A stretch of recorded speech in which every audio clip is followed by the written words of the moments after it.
इसको कॉमनली हम कहते हैं IRBM, जिसको फुल फॉर्म कहेंगे तो इर्रिट्रीवेबल ब्रेकडाउन ऑफ मैरिज। इस कानून में जो अभी ये कैबिनेट स्तर पर पास हो गया है तथा मौजूदा मानसून सेशन में इसको पार्लियामेंट में भी पेश किया जाना है, इस कानून की सबसे बड़ी जो कमी है वो ये है कि इसमें त्वरित तलाक का प्रावधान किया गया है।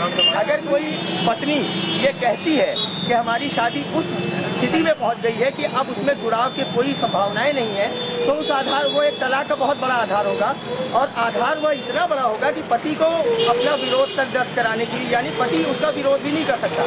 डाइवोर्स सूट फाइल हुई, पति को त्वरित तलाक मिल जाएगा बगैर किसी विरोध का सामना किए हुए। जबकि यदि इसी इर्रिट्रीवेबल ब्रेकडाउन ऑफ मैरिज के ही ग्राउंड पर पति अपना डिवोर्स सूट फाइल करेगा तो उसे विरोध का सामना करना पड़ेगा। ये एक प्रकार का लिंग भेदी नीति है, इसे हम कह सकते हैं जेंडर बायस लॉ। इसी प्रकार से इसमें एक और बहुत बड़ी खामी है इस नए संशोधित अधिनियम में।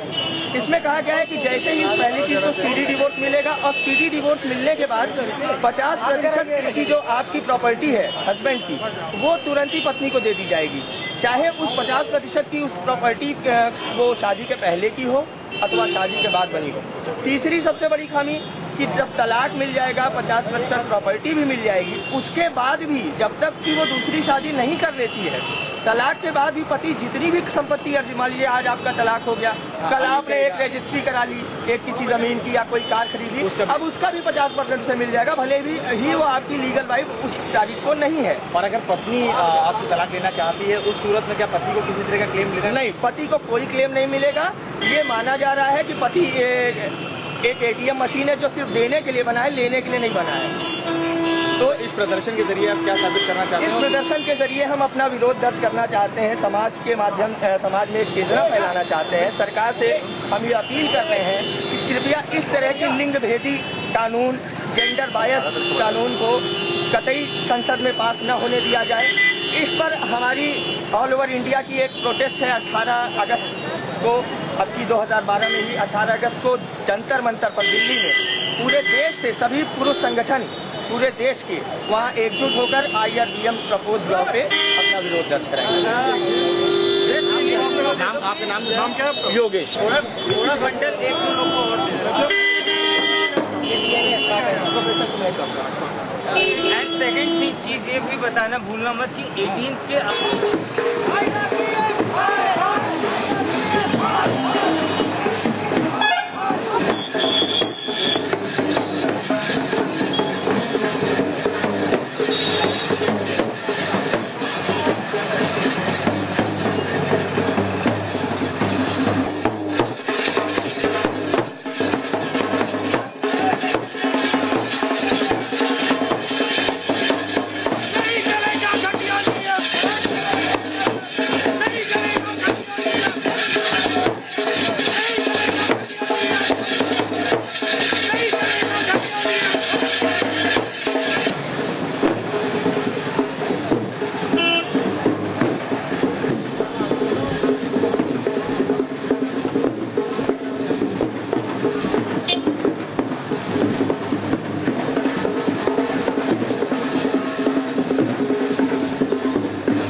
मेरा नाम योगेश शुक्ला है। मैं आदमी against dowry act misuse in India यानी कि आदमी उसका महामंत्री हूँ। आज ये हम लोगों ने जो एक सांकेतिक बारात निकाली है, ये एक नए प्रस्तावित विवाह संशोधन अधिनियम जो कैबिनेट द्वारा पास करा दिया गया है और अब इस मॉनसून सत्र में, मौजूदा मॉनसून सत्र में संसद में पेश होने वाला है। इस IRB, जिसे कॉमनली हम IRBM कहते हैं, जिसका फुल फॉर्म है इर्रिट्रीवेबल ब्रेकडाउन ऑफ मैरिज, इस कानून के तहत स्पीडी डिवोर्स का प्रावधान रहेगा। अगर आपकी पत्नी से आपका कुछ विवाद है तो वह चाहे तो इस आधार पर, इर्रिट्रीवेबल ब्रेकडाउन ऑफ मैरिज के आधार पर त्वरित तलाक की अपील फैमिली कोर्ट से कर सकती है तथा इस फैमिली कोर्ट में उसका डिवोर्स पिटीशन पड़ेगी। उस पर उसके हस्बैंड को विरोध तक करने का मौका नहीं दिया गया है, जो कि सीधा सीधा समझा जा सकता है कि ये प्रिंसिपल्स ऑफ नेचुरल जस्टिस यानी नैसर्गिक न्याय के सिद्धांतों के भी खिलाफ है। ये नैसर्गिक न्याय के सिद्धांतों के खिलाफ है जिसमें आपको अपने बात तक कहने का मौका नहीं दिया जाएगा, आप विरोध अपना दर्ज ही नहीं कर सकते। ये एक लिंग भेदी नीति भी कही जा सकती है। वैसे भी सरकार काफी जेंडर बायस लॉ पूर्व में भी बना चुकी है। दूसरी सबसे बड़ी खामी इस कानून की यह है कि इसमें तलाक के साथ साथ पत्नी को आपका पति की पूरी जो भी उसकी प्रॉपर्टी है उसका 50% हिस्सा तत्काल दे दिया जाएगा। ये इसके अतिरिक्त जब तक उस औरत की शादी नहीं हो जाती है दूसरी, तब तक वो आपके द्वारा कमाई गई कोई भी नई संपत्ति पे भी आधा अधिकार कर सकती है।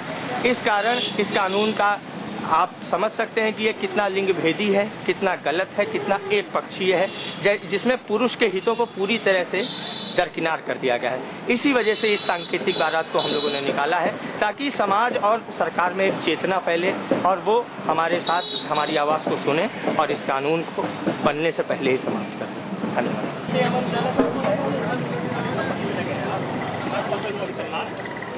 बहुत लंबा रास्ता है, अभी प्रेस क्लब के सामने से भी चलेंगे।